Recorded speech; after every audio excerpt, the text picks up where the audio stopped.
Engineers ने एक बेहद स्मार्ट और डिस्गाइज्ड ड्रोन लॉन्चिंग सिस्टम तैयार किया। ऐसा सिस्टम जो दिखता है जैसे एक सिंपल वुडन कैबिन, लेकिन अंदर से ये एक हाईटेक ड्रोन बेस्ड था।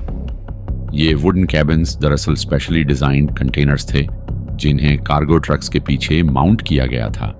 बाहर से देखने पर ये किसी गांव के शेड जैसे लगते थे, लेकिन इनके अंदर थे reinforced launch platform, drone charging stations, remote controlled roof opening system, signal shielding जो रशियन सर्वेलेंस से बचाता था।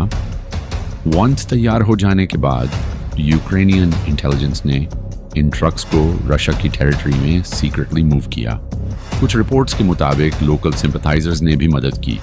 ट्रक्स को प्री सिलेक्टेड फॉरेस्ट एरियाज एक एन्क्रिप्टेड सिग्नल भेजा गया और कंटेनर की छतें खुलने लगी।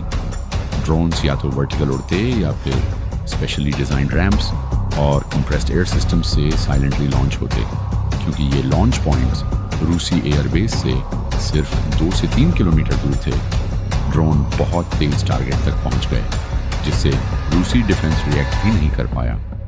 ऑपरेटर्स ने लाइव वीडियो फीड्स के जरिए ड्रोन्स को गाइड किया और प्रिसीजन स्ट्राइक्स किए, पार्क्ड एयरक्राफ्ट्स, फ्यूल डिपोस और रेडर सिस्टम्स को टारगेट करते हुए। मोस्ट ड्रोन्स में थे हाई एक्सप्लोसिव वॉरहेड्स या शेप चार्जेस, जो एयरक्राफ्ट्स को पियर्स करने या फ्यूल इग्नाइट करने के लिए डिजाइन किए गए थे।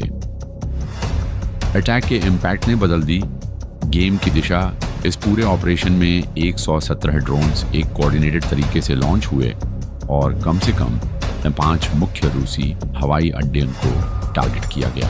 स्ट्राइक्स में स्ट्रेटेजिक बॉम्बर्स जैसे कि Tu-95, Tu-22M और Tu-160 ब्लैकजैक को डैमेज किया गया। एयरक्राफ्ट्स जिन्हें रशिया अब मैन्युफैक्चर नहीं करता, यानी इनकी लॉस बहुत ही सिग्निफिकेंट थी। रिपोर्ट्स के मुताबिक यूक्रेन ने रशिया के 34% स्ट्रेटेजिक बॉम्बर फ्लीट को या तो डिस्ट्रॉय या डिसेबल कर दिया।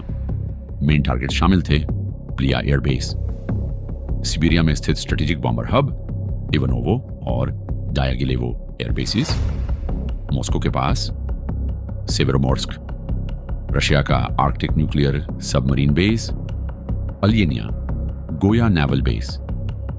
मुरमांस्क रीजन में ऑलमोस्ट 140 विमानों को हिट किया गया। कुछ पूरी तरह से डिस्ट्रॉय हुए और कुछ इतने बैडली डैमेज थे कि मंथ्स तक फ्लाई नहीं कर सकते।